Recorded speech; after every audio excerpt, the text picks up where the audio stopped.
నిజంగానే చాలా మంది కాక్రోచ్లు ఉన్నారు. అది మనిషి రూపంలో ఉన్న కాక్రోచ్ల వాళ్ళు. ఇట్లా నేను ఎందుకన్నాను అంటే, ఒక ట్రైన్ పైన దాడి చేయడం ఏంటి? ఢిల్లీ నుంచి చెన్నై వైపుగా వెళ్తున్న ట్రైన్ 12616 గ్రాండ్ ట్రక్ ఎక్స్ప్రెస్ ఇది. దీనిపైన ఆంధ్రప్రదేశ్ లో కొంతమంది దుండగులు పెద్ద పెద్ద రాళ్ళని, పెద్ద పెద్ద బరువైన వస్తువుల్ని ట్రైన్ ఫ్రంట్ లో విసిరేశారు. ఆ పెద్ద పెద్ద బరువైన వస్తువులు భారీగా ఉండడం బట్టి ట్రైన్ చాలా స్పీడ్ గా వెళ్తుండటంతో ఆ ఫ్రంట్ లో ఉన్న ఇంజన్ దగ్గర ఉన్న లోకో పైలట్ల మీద పడింది.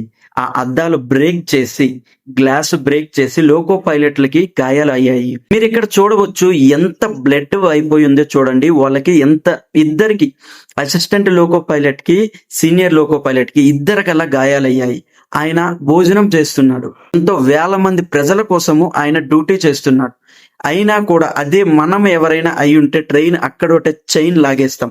కానీ ఆయన మాత్రం ఎక్కడ ఆపకుండా స్టేషన్ వరకు అలా రక్తం కారుతున్నా కూడా ఆ senior pilot, assistant pilot station వరకు వెళ్ళి అక్కడ ఆ స్టాప్ చేసి వెంటనే సిబ్బందికి ఇన్ఫార్మ్ ఇచ్చి అక్కడి నుంచి హాస్పిటల్కి వెళ్ళాడు ఆయన.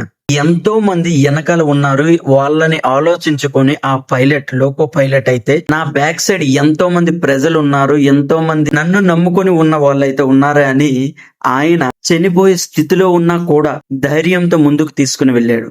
డియర్ గవర్నమెంట్, ఈ దుండగల్ని మాత్రం అస్సలు విడిచిపెట్టకండి.